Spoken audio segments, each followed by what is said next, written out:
All right, hello and welcome. Today, we're going to pull back the curtain on a really powerful economic model. Seriously, it's one that often flies completely under the radar, but its efficiency, it's just incredible.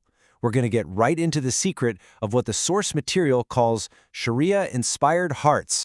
So, let me ask you something. What do you think is the world's most efficient wealth distribution model? I mean, really think about it. Is it some super complex fintech app? One of those new blockchain protocols, maybe? Well, the answer, it's actually way simpler and honestly a lot more powerful than any of that.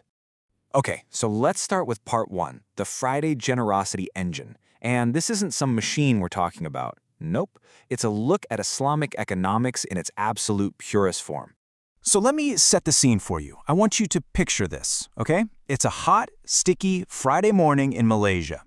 People are making their way to the mosque for Friday prayers.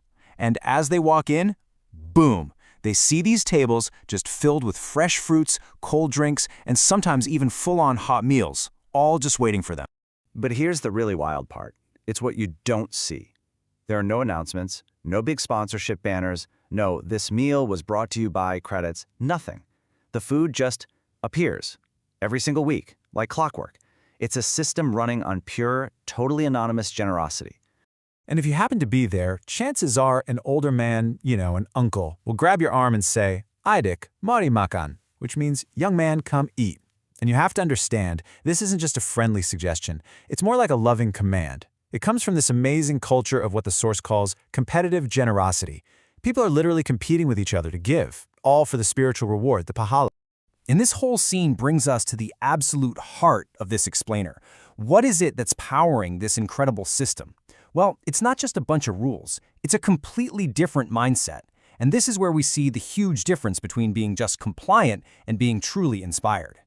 So the engine driving all this generosity, it's what the source material calls Sharia-inspired hearts. Now, this isn't about just ticking boxes or following regulations to the letter. No, it's about going way beyond that. It's about really truly embracing the spirit of Islamic values. Things like generosity, trust, and just genuine care for other people. And this is the key distinction right here on this slide. Most of the modern Islamic finance world operates on being Sharia compliant. The main focus is avoiding what's forbidden, what's prohibited. It's all about following the rules and the structures. But that mosque model we talked about, that's Sharia inspired. The focus there is completely different. It's about embracing the spirit of the values and putting them into action. It's a huge shift from asking, "What am I not allowed to do?" to asking, "What is the most good I can possibly do?" So I know what some of you might be thinking. Okay, a free meal is nice, but so what? What's the big deal? Well, hold on, because this is where the story gets absolutely incredible.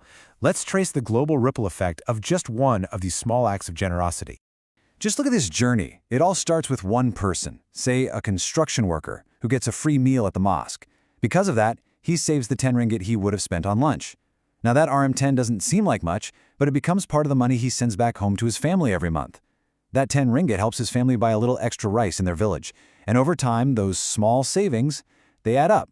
They actually contribute to buying materials to build their dream house. I mean, just pause and think about that for a second. One free meal in Malaysia is literally helping to build a house, a dream, for a family thousands of miles away. I mean, this is global wealth redistribution in its purest form. And get this, there's zero overhead, no admin fees, no complicated software to track it all. It just works. And it runs on three incredibly simple but powerful things: trust, an abundance mindset, the belief that there's enough to go around, and just genuine, honest-to-goodness care. And when you see something this simple and this powerful, it really makes you question things, doesn't it? It's a huge challenge to the way modern finance works. It forces us to ask, are we even focusing on the right things?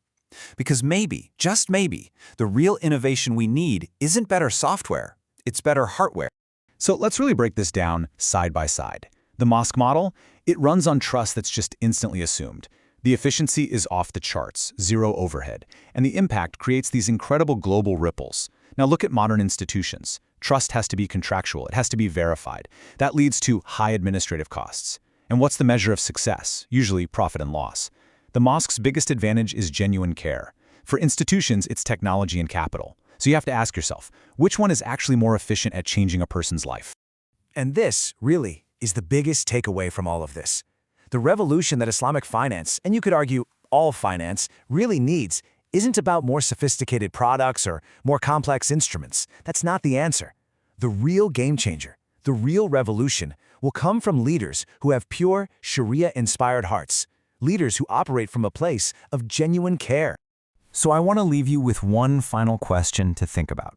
We pour billions and billions of dollars into developing new financial technologies, all to try and solve the world's biggest problems. But what if the most advanced, the most powerful, the most disruptive financial technology out there isn't an algorithm or an app at all?